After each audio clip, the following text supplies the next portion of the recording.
So we're about to start. Good morning, good afternoon to everybody. Hello, everybody. Good morning, good afternoon. We start at 10 sharp right now, so we're glad you're all here. For today's webinar, Break the Ice, CCIT testing at low temperature. We will roughly take around 45 minutes or so. Yeah. Philippe Bonneau, my host next to me, and I will be your host today.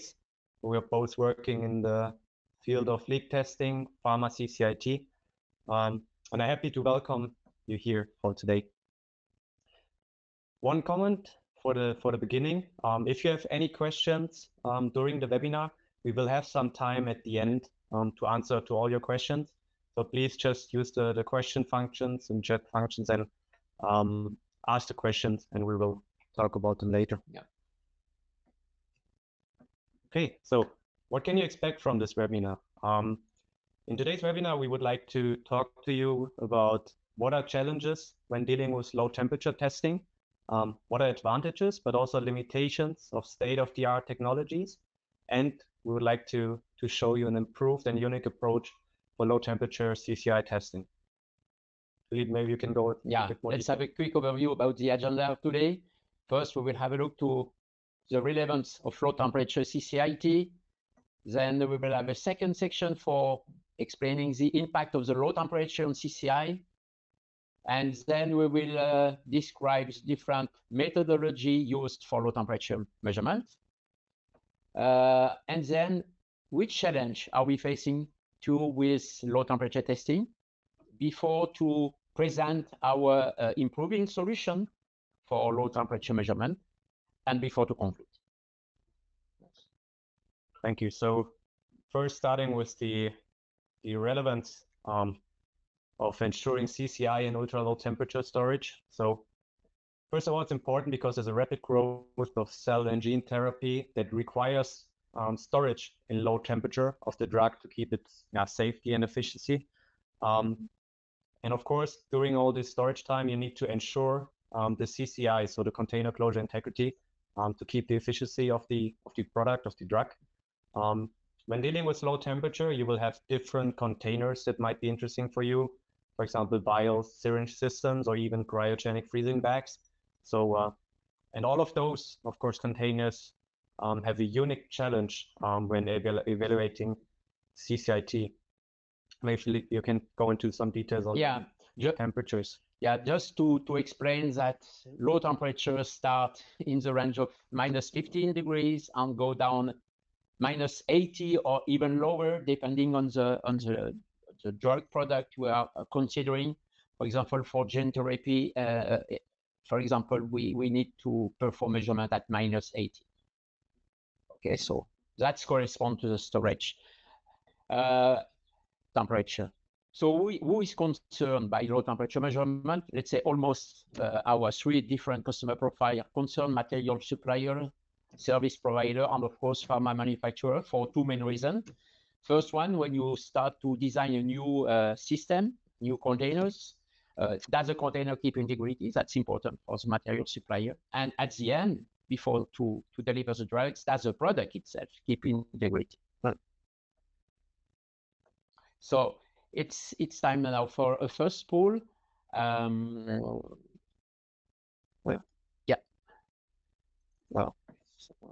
So which container closure system is relevant to you? So we propose different options: vials, syringes, bags, and others. So please try to answer to this poll.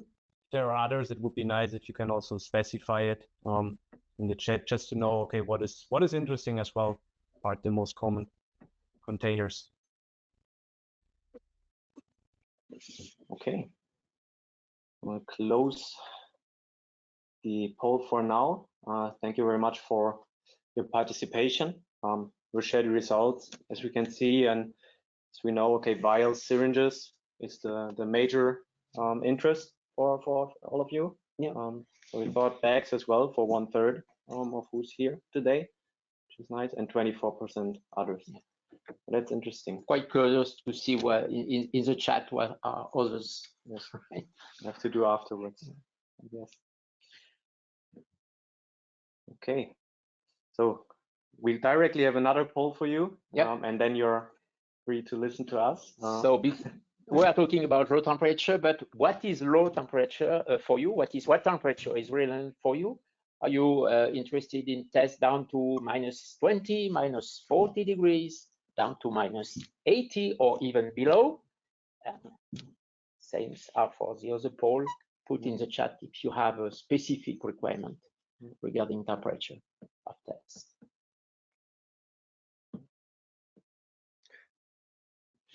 Also, what would be interesting if you know what the lowest temperature is. So if we talk about below 80, is it 90 or is it even, let's say 150 if we go for really ultra cryogenic conditions? Be curious to see.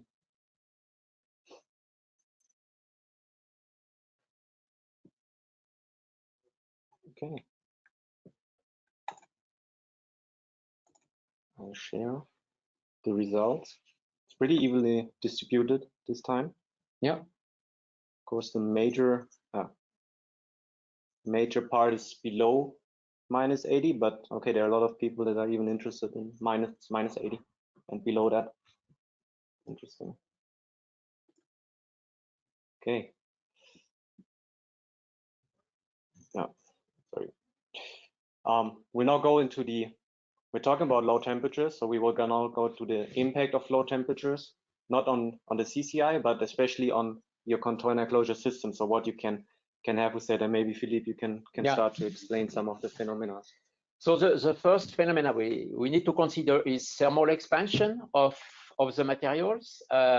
As you can see on the graph, there is a big difference in the coefficient of thermal expansion if you compare rubber and glass.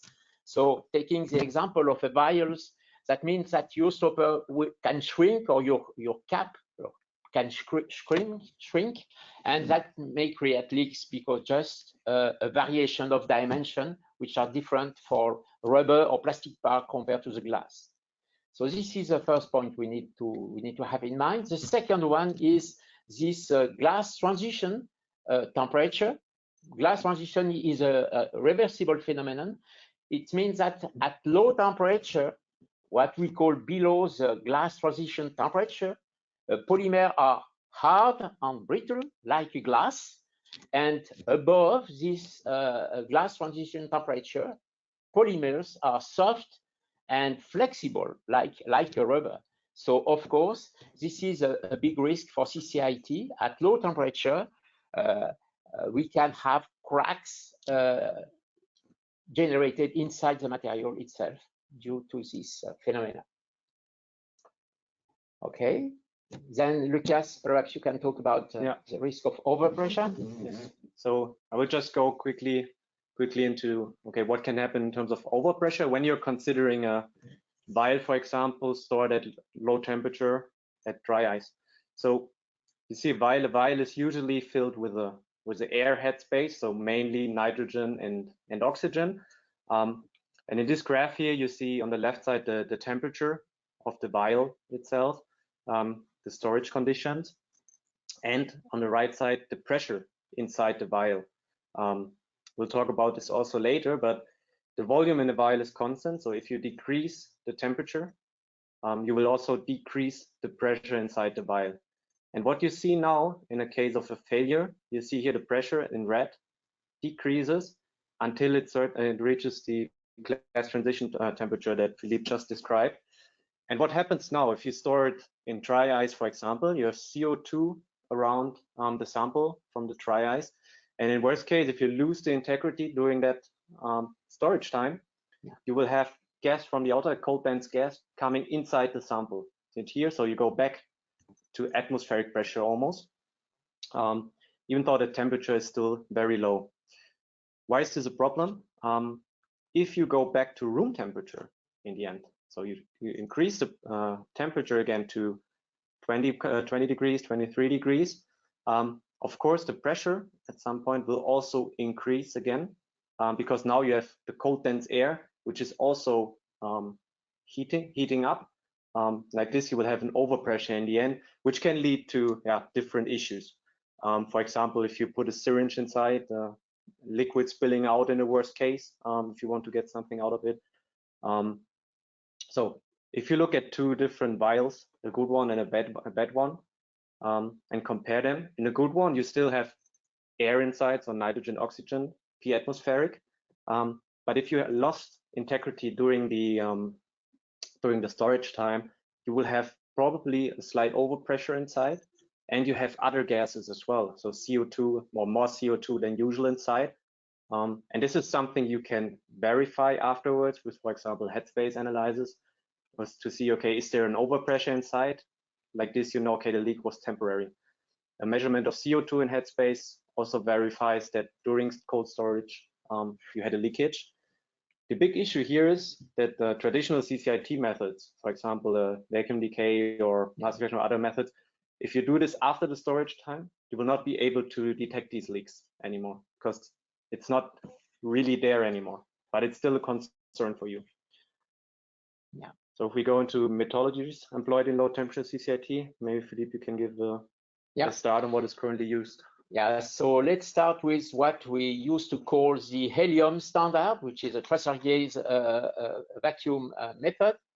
As you can see on the small schematic, this method, this helium standard method, is using a liquid refrigerant, a cooling source, which is a liquid refrigerant, a cold bath, in which we will lower the test chamber, which will be in direct contact with the cold bath.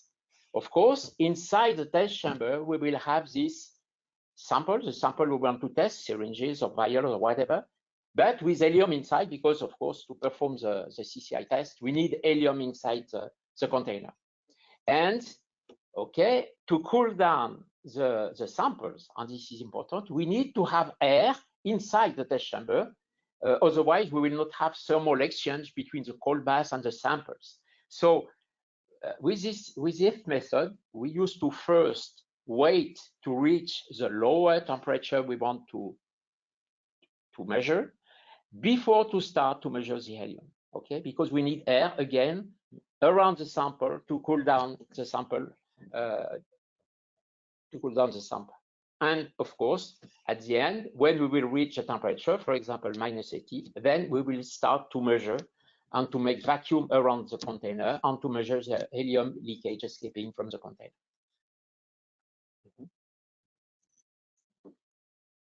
Then another commonly used method is the laser-based headspace analysis, short-term HSA.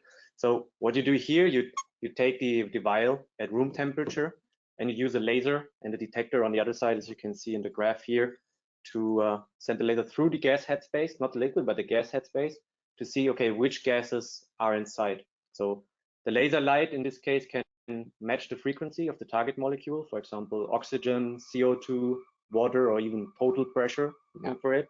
And depending on the absorbed light, because it's dependent on the concentration in the headspace, you will know, okay, do we have, what is the concentration of oxygen inside, CO2 inside, or even the pressure?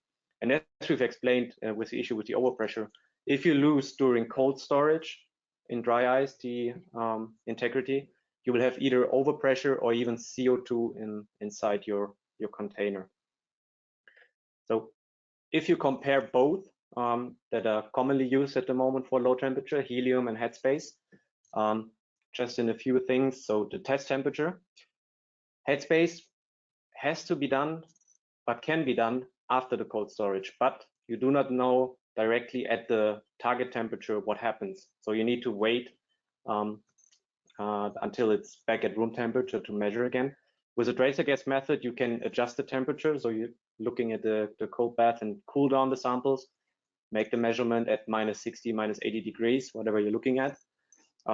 Also, the way of measure is therefore different because with helium or tracer gas vacuum methods, you will have an instantaneous measurement of the leak rate, so the leak right at this moment. With headspace, it's a cumulative method. So over weeks stored on dry ice, you will be able to see the gas inside. And for this reason, this is the only method which can allow to detect temporary leaky containers. Yep. Okay, That means when you have a leak only at low temperature and it becomes tight when you increase temperature. Because it is a cumulative method, then it's possible to make the detection. Yeah, exactly. So for the test time and measurement time is fast for both. Limitation for tracer gas vacuum method is more the cool down time, which with the standard way of doing it in a liquid bath takes quite long, several hours. Whereas for the headspace, the measurement time is also very fast, just to send a laser through, but you need a long accumulation time if you want to reach sensitivity. So exactly. Longer storage time for sensitivity. So Philippe, when is it used? Which technology is used? So that means that this tracer gap method, like helium, for example, it is mainly used at the early stage of the qualification and validation of new system or new packaging. And headspace analysis will be mostly used during the shelf life of product.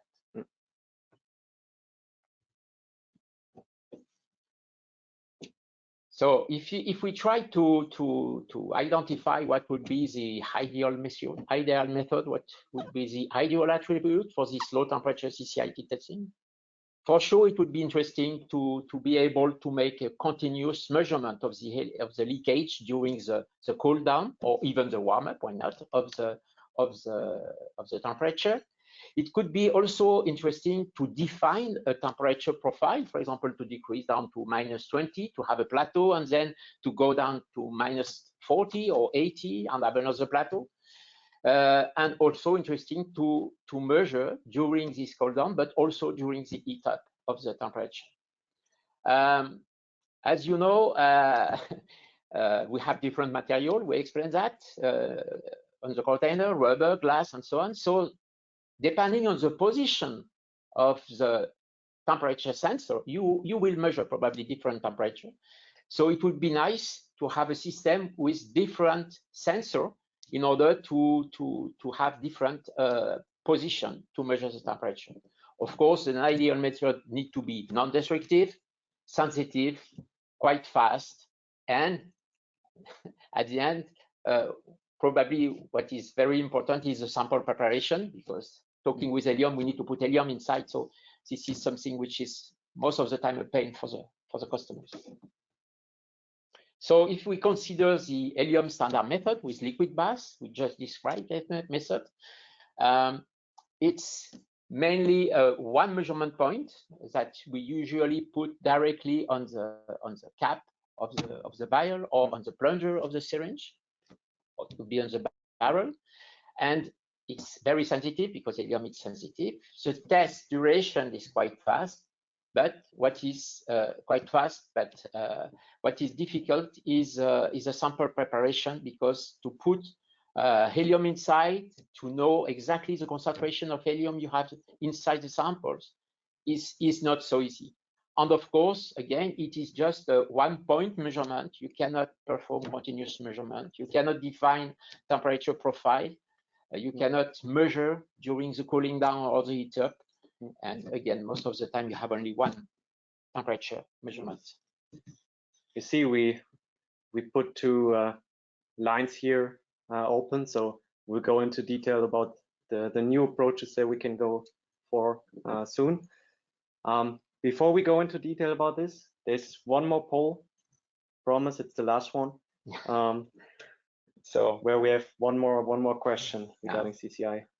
And okay, we are very interesting to know about your experience with CCI at low temperature, and we are very interesting if you already use this different method, either helium or headspace analysis, both probably, or could be both, or if you don't have any equipment to measure at the moment at low temperature, or others if you use other method, like I don't know. Yeah, like this. We'll give you some more seconds to be able to answer. Yeah. Quite surprising to see that helium is widely used, compared to headspace. Yeah. Of the results, we see helium really is widely used with the audience we have right now. Yeah. That's interesting. Also, there are a lot of people that don't use any or don't do any low temperature testing, so maybe it's a new topic for you. Maybe we can give you some insights during this webinar still. Yeah, very interesting. Thank you for participation. So stay tuned for people which are not equipped, because we are interesting topic to present later on. For sure. Philippe, maybe you can start with some challenges we have with low temperature testing, especially at low temperatures, and for vacuum technologies like helium. Yeah. So let's say four different challenges. We will have a quick look of the different one. Pressure is depending on temperature. You know, this is a perfect law. Humidity can be a concern because condensation issue. We already talked about sample preparation. It's mainly related to tracer gas handling. Temperature measurement, which location, what do we want to exactly measure when we perform the test, and a short few words about the permeation, which is a limiting factor for the helium technology. So first of all, at low temperature, because of this relation between pressure and temperature, we will not measure the real leak rate, because when I say the real leak rate, it's a normalized leak rate with 1 bar differential pressure. Because when we will decrease the temperature down to minus 80 degrees, for example, starting from 20 degrees at atmospheric pressure, we will have at minus 80 about 600 millibar of pressure inside the container, and vacuum on the other side. So you understand that we have not 1 bar differential pressure. So what we'll measure at low temperature will be a lower leakage compared to the normalized value. And of course, it is quite easy to convert this measurement to normalize the leakage with 1 bar differential pressure. Yes, the second issue can be moisture. Okay, you know, moisture is everywhere, even under vacuum, and okay, it can condensate if the sample is cool and you put atmospheric pressure around. So this is really a main concern. So how to control and avoid this condensation, because there is different option. You can start evacuating the test chamber at room temperature. You can also decide to vent the test chamber with dry gas like CDA or nitrogen or argon. And you can also decide to warm up with an active probe the samples before to vent and to recover the atmospheric pressure to avoid this condensation.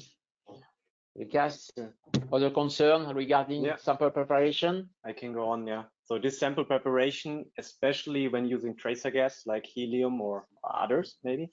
So there are multiple options of charging of tracer gas. We actually have made a webinar last 2 years ago about this, but there are multiple options like bombing. You can seal your container under helium atmosphere. You can charge it through a septum with a needle, or you can flush it before closing. So several options, but there's always the question: how do you, how do you ensure the concentration of helium is 100%, or it's a known concentration in the end at the end of the test? So this is always a concern that you have with helium. Apart from that, talked about this already, temperature distribution. It is not uniform for the whole sample. So if we take a vial as an example, the glass might be already cooled down to minus 90 degrees, but thermal thermal insulation of the rubber and the glass might be different. So of course, if you have the barrel or the glass at minus 90 degrees, maybe the stopper or the plunger is not already at minus 90, maybe at minus 60 or 70. So you have to take care of it. So different materials equals different thermal conductivities, different times until you reach it. So requirement from customer side that we hear a lot is a fast cycle time.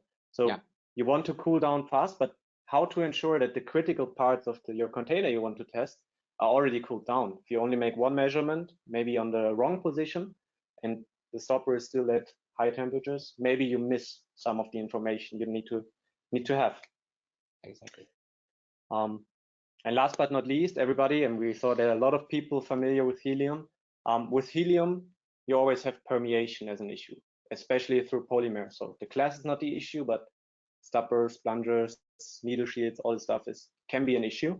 At ambient temperature, permeation flow definitely is considerable, but the good news here, at low temperature, we know that permeation flow almost zero, but it decreases really when the temperature drops.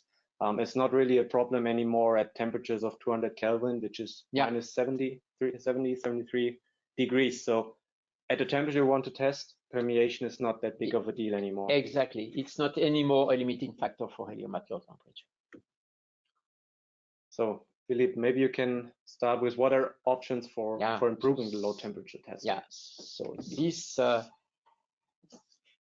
are just a reminder about the webinar we did a few months ago, and we present during this webinar our ASM 2000, which is a helium leak testers dedicated for pharma application with a CFR21 Part 11 software, and mainly main thing including a built-in helium charging module. So with this system, we are able to test either helium pre-filled container or open container, and we can manage the tracer gas injection during the test with this ASM 2000 equipment. For low temperature test, we decided to start and to focus on closed container.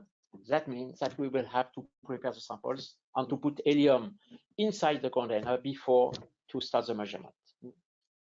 Now you see here an example of what the ASM 2000 can do. I mean, you can also have a look at the older webinar if you're not aware of the equipment. But what you do here is you have on the one side the vacuum flange to the equipment, and on the other side you will have a helium tracer gas station inside the equipment, which allows to evacuate and fill the vial with helium during the test. And you can imagine this is quite difficult to control with low temperatures. So first we thought, okay, let's go for the closed containers. That's what people know, and it's more manageable. Yeah.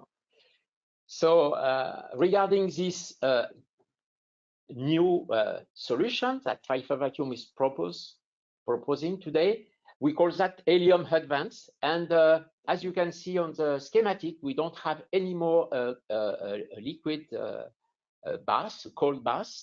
We use a direct cooling probe, and this cooling probe is connected into the test chamber to a copper tooling. And of course, the copper tooling is specific for each different format part, different containers, because it's supposed to be very close to the container to bring cold and frigories to the container to cool down the temperature. So it's good for safety. Of course, we already talked about this helium pre-filled container. And what is good is that you can perform the measurement from the beginning at room temperature, ambient temperature, down to minus 80, or if you have time, minus 90, even 94 can be reached.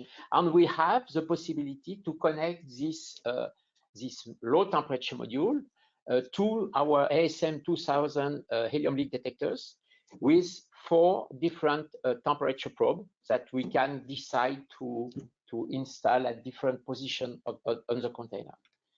So yeah, this is the solution we proposed, and we call that DCM for dry chiller module. And Lucas, if you want to summarize sure. Just the features. Just to make it complete, so you saw this is in together with the ASM 2000. So the dry chiller module 90, how we call it, is a standalone unit and like an accessory, and can be used with also standard leak detectors or everything you have. Yeah. And you really can ensure a fast cool down in like 30 to 40 minutes down or even below minus 80 degrees. You control the temperature profile, so you can decide to make plateaus at certain temperatures that are interesting for you. For example, go down to minus 20 degrees and hold it for a certain period of time, and go down to minus 40, hold it for a certain period of time. to be sure, okay, at these temperatures, we exactly know what happens with our container. You have a direct cooling, refrigerant expands inside the probe. So it's not only a little bit faster than with a liquid bath, but also, let's say, less dangerous. Yeah. If you can take care of it, it's a mechanical refrigeration in the end. So also it eliminates costs and any hazards of refrigerant expansion.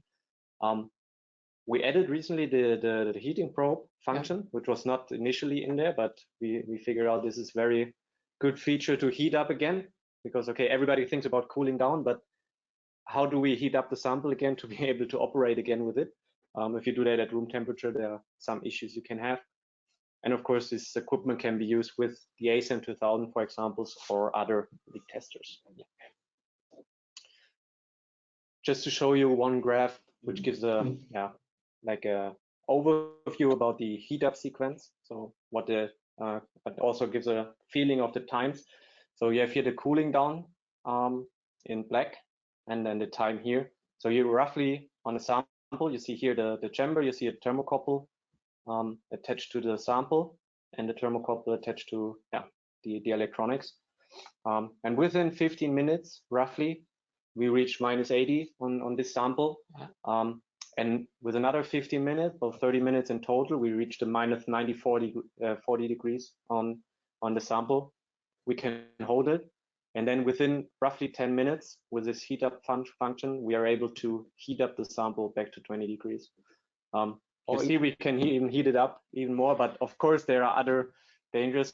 So this is kept at the reasonable temperature, which is just warm, not hot. So there's no safety issue in this. The main interest of this heating probe is not to perform a measurement above ambient temperature. The main interest is to warm up quite quickly. You see in 10 minutes the sample up to room temperature to be able to open the chamber and to avoid the condensation issue. Okay, so at the end, within 1 hour, you can perform a complete test and to start a new one on another sample. So it's also, the fastest way to heat up a sample again, if you have it, would be to put ambient air inside the chamber again. But if you do this and the sample is still at -80 degrees, we talked about condensation. And it's with condensation and at this low pressure, this low temperatures, you will even have ice formation inside your vacuum chamber. And everybody who's familiar with vacuum technology just a little bit knows moisture and especially ice inside a chamber is not a good thing if you want to measure and evacuate again. So for sure, this also helps with this issue. So just to have a picture here, it's really a standalone unit next to the equipment that can be connected to, for example, the ASAM 2000 leak detector that we have. Yeah. Philippe, we also have an alternative approach. Yeah. Maybe you can introduce it to the audience.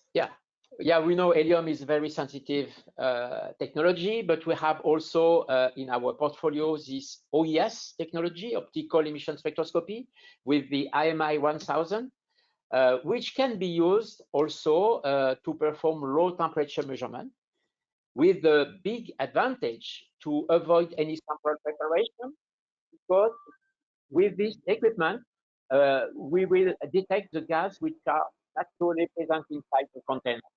So just a quick reminder about the operating principle of the OES. You will put the container in a test chamber. We will decrease the pressure around the container, and we will have a look to the gas escaping through a defect. Okay. And the principle of the OES is to ionize or to excite the gas molecule and to measure the light emission, which is specific for each different atoms or molecules.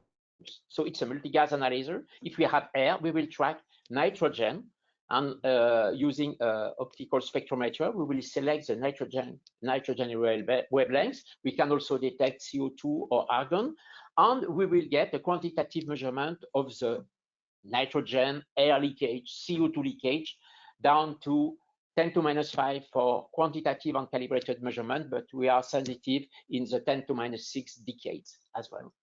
So with OES, we are less sensitive, but we avoid this critical operation, which is to put helium in a well-known concentration inside the samples. So interesting now is to make a comparison of what we can do. I will take over. Yes, we have prepared a small case study on comparing both methods. So at low temperature at CCI. So you see we use the same module, to say DCM90, to make the test on helium testing, but also with OES using different gas inside the container. So what we have done is we charge the samples. For example, we have a specific tooling to be able to charge, for example, a syringe with a specific gas, in this case helium. For OES, we were using CO2 and nitrogen. But okay, here we have to charge it with helium. We attached the temperature measurement, the thermocouple, in this case, just on the plunger of the syringe, to make the temperature measurement in the end. And we have the test chamber that you can see here with a feed through of the thermocouple. And inside here you have the syringe. Yeah. So if we want to go into details on the diagram, maybe Philip, you can. So this is a measurement we perform with a helium prefill container with the ASM 2000 on the DCM module. So the dark curve on the left, you have the temperature of the samples. So the continuous dark curve is the temperature of the samples, and the non-continuous gray line is the temperature of the cooling probe. Okay, of course there is a difference because it takes time to cool down the samples. And in blue, the blue line corresponds to the helium signal. So you see that from the beginning at 20 degrees, we are able to measure the helium signal. You can see that this value of this helium signal will decrease, which indicates that we have no permeation issue, just to prove it. And what's happened interesting is that when we are close to -60 degrees, we start to have some peaks on the helium signal. It's difficult to say, to explain this peak. I would say probably the hair we have inside the different lips here. But what is interesting is to see that when we reach -60 degrees, we have a big signature of helium. We stop the measurement because we don't like to measure big leak with helium leak testers, but above 10 to -4, meaning that suddenly all the helium inside the container escape and we have a quite significant defect. We did the same measurement, exactly the same measurement with the OES. So of course, always temperature on the left, and the nitrogen signal, because we have air inside our syringe, on the right, and in red the signature of the nitrogen signal. So we see that we have a quite, so it's not a quantitative measurement. We use the raw data of the spectrometers. This is why you have arbitrary unit and not millibar liter per second. But what is interesting to see is that at the end, we see similar information. That means when you reach, not in this case, -66 degrees, we have all the gas escaping from the container. So I would say that both technology, helium or OES, at this stage, gives the same level of information. Okay, we have a little bit more detail with helium, but it's also quite difficult to explain why we have this small peak before to lose all the gas. So, okay, it's not magic, but it makes your life much easier using OES because you don't have to manage this helium charging before the test. So, if we make a small comparison between both technology, so helium is using helium. OES, we use, the principle is to use the gas naturally present inside the container. With helium, and this is the main pain for customer, you need to charge and to control helium concentration before to measure, and we have no sample preparation with OES. OES, helium is much more sensitive, and you see the limit is in the range of 10 to minus 9 or even below, depending on the operating condition. And we are in the range of 10 to minus 6 with OES. We have no more permeation issue, but at the end, helium can be considered as a destructive method. And as we have no sample preparation, no modification of the samples, OES is non-destructive. So, Lucas, if you want to start this conclusion. Yeah. You know this table, we introduced it before. So we talked about what we think could be the ideal method. We like to compare this with the helium standard, and now our what we call helium advanced, which is our liquid table with the new way of making low temperature measurements. You see directly the changes we have. So we first on the four points here on the left, we eliminated these, and we're able to, with the new one, to be able to measure continuously, define a temperature profile. We can measure during cool down and heat up, which was not possible before, and we can measure more temperature points, which just give more information and more relevant and important information. Because if we just have, for example, the probe, we never know what is the temperature of the barrel after 30 minutes. Non-destructive. I have to say it's not non-destructive. Yeah. So that this is an X as well, because the four right things are more related to the technology itself. And of course, here you are still using helium, so it's the same issue like with the standard one. We have to charge helium. It's the most sensitive method, that's for sure, and it still is. So for R&D design qualification, it's still very, very interesting to use helium. Same like before, it's a fast test, just a measurement time.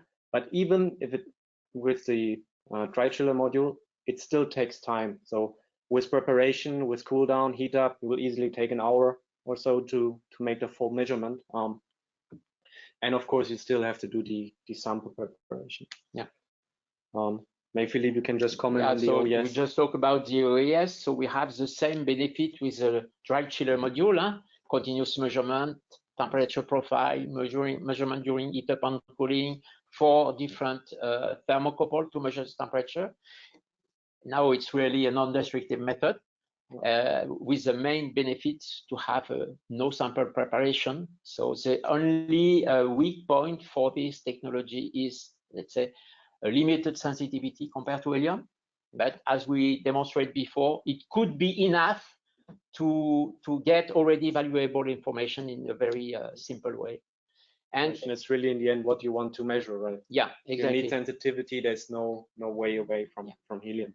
And we had as a separate method, but I think it is important to mention headspace analysis as it is a complementary technology compared to helium or OES. We do not measure the same things, so I think it is also a very nice technology for low temperature measurement, with the benefits of having high sensitivity if you are able to wait enough time to get gas ingress at low temperature.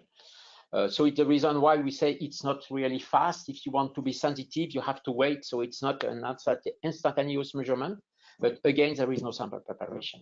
For sure, it's a fast test. If you're able to store hundreds of samples and dry ice, then you can make the measurement very, very fast once they are back at room temperature. But as we are looking more into the very sensitive instantaneous information to make this comparison, it's compared to the others, it would be a slower test to take the overall test time. We're already at the end. But just to summarize a little bit and to conclude. So, of course, the first thing we learned is low temperature is demanding not only for CCI, but also for your container closure system. So you need to consider both.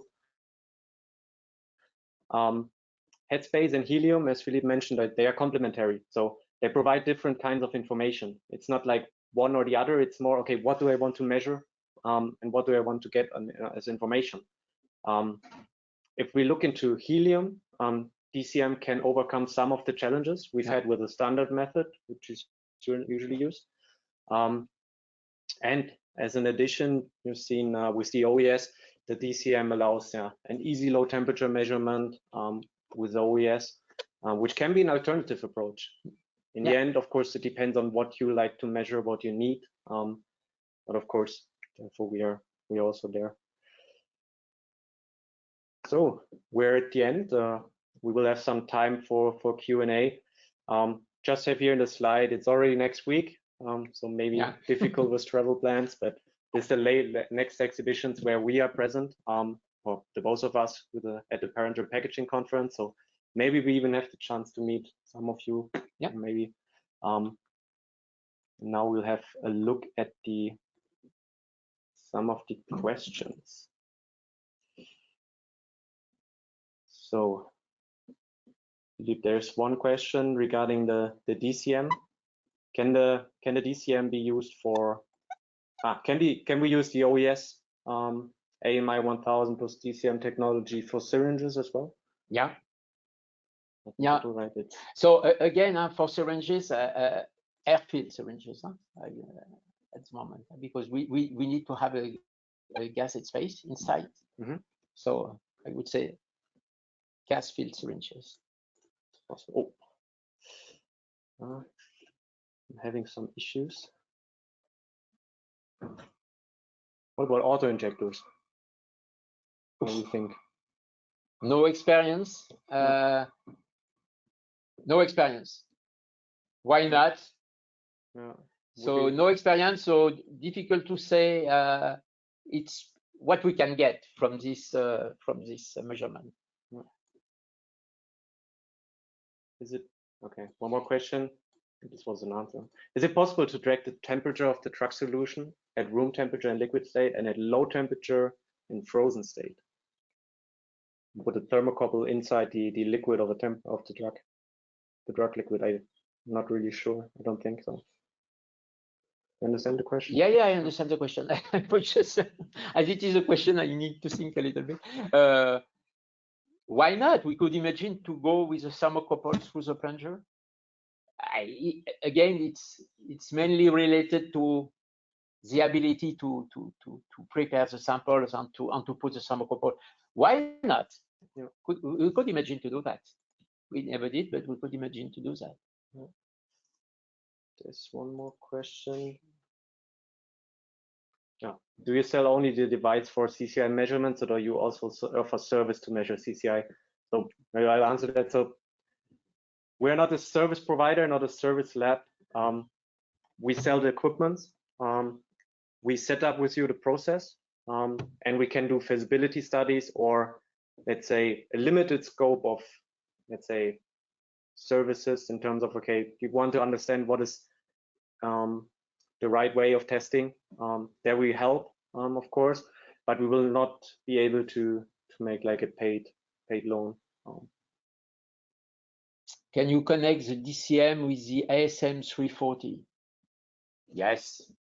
You can connect physically to make the measurement. The only thing, you will not have the connection of the temperature probe to the ASM 340. But if you are able to record the temperature or to measure the temperature with another device, yes, it is possible to connect the DCM to any standard leak detectors. Can we test several samples with OES at low temperature? I would say no. I don't want to say no, because this is not routine tests. So at the moment, we never had this requirement to measure several samples. It's more tests for qualification and R&D. So it would be difficult, because you saw the fillers, the cooling probe is connected to the copper tooling, and the copper tooling is very specific to the samples. So of course, if you need 5 samples, you could imagine a bigger copper tooling, but that means you need more power to cool down everything. So I would say no to this answer. Is there a perspective for cooling down samples to -197 degrees? This is not in our plan at the moment. For now, yeah. For now, That's one. I mean, we asked for this in the beginning, so of course we will evaluate your answers afterward. Right now, it's only possible. I think 95 is the maximum that the current chiller can do. Of course, if we see more and more requirements, we will more and more look into this. But at the moment, it's not like that. In the next year, there will be the option to test down to almost 200 degrees. We had this question. Oh. This one is There's another question which is similar. So can you detail if there are plans to extend the temperature range to below -100 degrees? Right now, it's not in scope, but of course, I mean, we are here, we are able to discuss, but in the webinar, because okay, there's not much feedback, but also afterwards. And if you really see this needs, feel free to reach out to me or Philippe, and we can start discussing all these kind of things and see what we can do there. Yeah.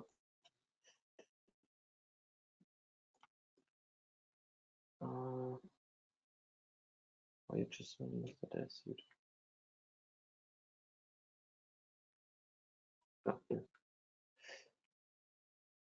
So why we mention only CO2 inside from outside when the sample is cooled?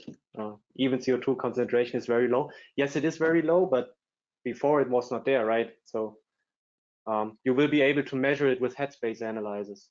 But and when it is stored on dry ice, you have a high concentration of CO2 above the dry ice. No. So if you have a leakage, CO2 will migrate inside the container.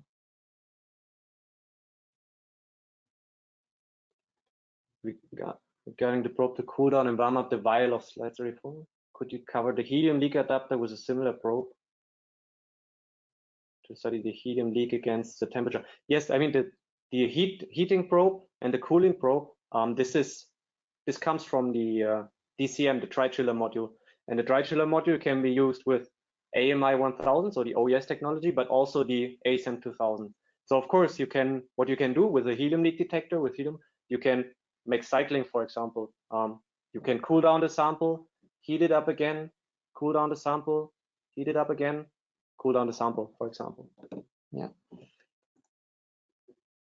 I cannot.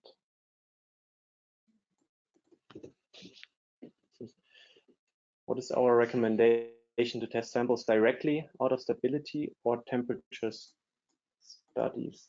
I don't see that.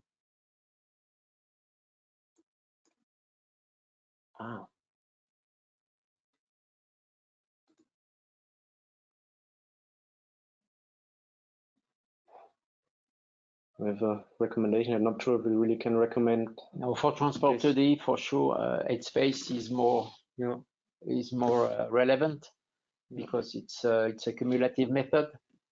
Yeah, but we cannot really recommend anything here. Actually, difficult to recommend how to test and when to test. I mean, for transport studies, and that's where the headspace, of course, has a big advantage. Long accumulation time is good for headspace and its sensitivity. So of course, this is much easier. With helium, it's more also on the design phase to really find out what is your sample doing at low temperatures, what you can expect also then after filling the samples.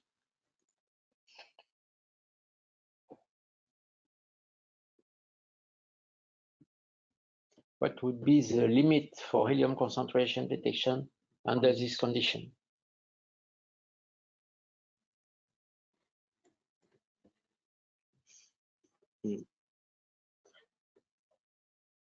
According to the measurement we present, we can do that with even 10% because we see that we generate a very big leak, so it's not really critical. It depends. We never get a result where, because of the temperature, we have a stabilized helium leakage, for example, in the range of 10 to -5 or 10 to minus. What our experience is really, we are losing integrity when we decrease the temperature, at least for syringes. For vials, it will depend on the defect structure. Yeah. What about implementing headspace helium analyzers? temperature, as helium concentration. So this is not really part of this presentation. I mean, we with the ASM 2000, and we referenced the other webinar. We try to optimize also with the spray gun, with evacuating and filling a sample directly with helium, and also our toolings that you just saw on one slide. We try to make the charging process as good as possible to be close to 100%, and then make the test. But right now we do not measure the helium concentration afterwards. It is something we can do, yes, but yeah, can be done, but in the currently it's not done. Yeah. Okay. Well, first of all, thank you for all those questions. Yeah. Just checking if I missed anything.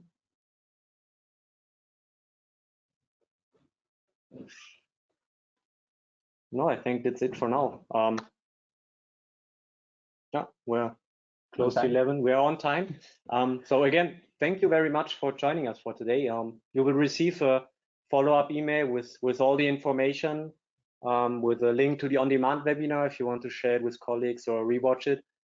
In a survey afterwards, you will also be asked for, if you want to receive the presentation, of course you will get the presentation. And for sure, if there's anything specific you want to discuss, feel free to reach out to either me or Philippe or the both of us. Just let us know, and have a nice rest of the day. And see you next time, perhaps in Copenhagen. Maybe or in whatever. Copenhagen. Yeah. Yes. All right. And thank you very much. Wish you a great day. Bye bye, Bye-bye. everyone. Bye. Have a nice day.